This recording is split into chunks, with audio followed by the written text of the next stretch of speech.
ناظرین، وہاج علی کا ستارہ اس وقت بہت زیادہ عروج پر ہے اور وہ اس وقت پاکستانی ٹی وی انڈسٹری پر ہر طرف چھائے ہوئے ہیں۔ آج کی اس ویڈیو میں ہم وہاج علی کے اسٹارٹ سے لے کر اب تک بہترین ڈراموں پر بات کرنے جا رہے ہیں۔ وہاج علی ایک باصلاحیت پاکستانی اداکار جو ٹیلی ویژن کے ساتھ ساتھ اب فلموں میں بھی نظر آئیں گے۔ اب بات کرتے ہیں ان کے ڈراموں کی، تو چلیے شروع کرتے ہیں اپنا کاؤنٹ ڈاؤن۔ ڈرامہ سیریل ہری ہری چوڑیاں جو کہ 2016 میں نشر ہوا تھا، وہاج علی نے اس ڈرامہ سیریل میں وقار کا مرکزی کردار ادا کیا۔ کہانی گھریلو تشدد کے موضوع اور افراد اور خاندانوں پر اس کے اثرات کے گرد گھومتی ہے۔ نیکسٹ ڈرامہ سیریل ہے ماہ تمام۔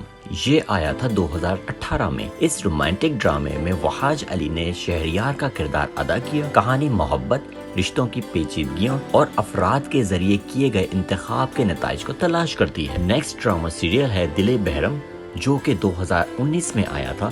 وہاج علی نے اس جذباتی ڈرامہ سیریل میں ارمان کا کردار ادا کیا اور اس کی کہانی ایک لو ٹرائنگل کے گرد گھومتی ہے۔ نیکسٹ ڈرامہ ہے عہد وفا جو کہ 2019 میں آیا تھا۔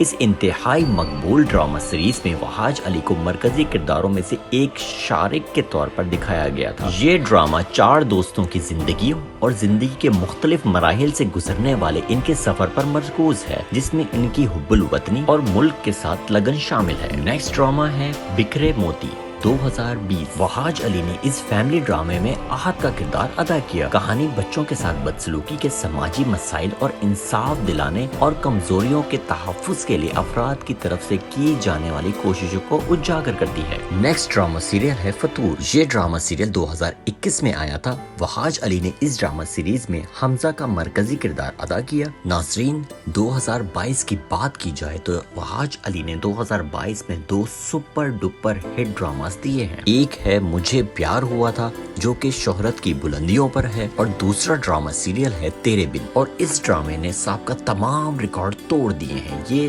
وہاج علی کا سب سے ٹاپ لسٹ ڈرامہ ہے۔ ناظرین، آخر میں آپ سے ریکویسٹ ہے کہ ہمارے چینل کو سبسکرائب کر لیجئے۔